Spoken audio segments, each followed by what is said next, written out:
بچه‌ها اومدیم به شما یاد بدیم که چجوری با الایتر رو برقرار کنیم. اول الایتر خودمون رو میگیریم و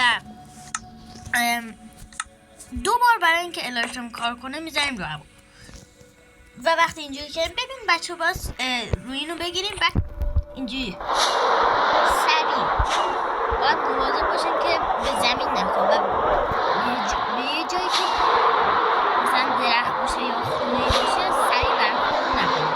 اگه سریع برخورد جون شما کم وقتی که اینا تمام باشه ما میتونیم ولی یه راه دیگه هست اونجوری آرومتر باشه. به نظر من یه خوبی نیست. به نظر من این خیلی فکر بهتره. آروم باشه زیاد هم نمیتونه بریم و خراب الکتریسیتون بیشتر جونش کم میشه از همین الان و همینطوری میتونیم بریم مثل یک کریتیو توی سرمایه عالی.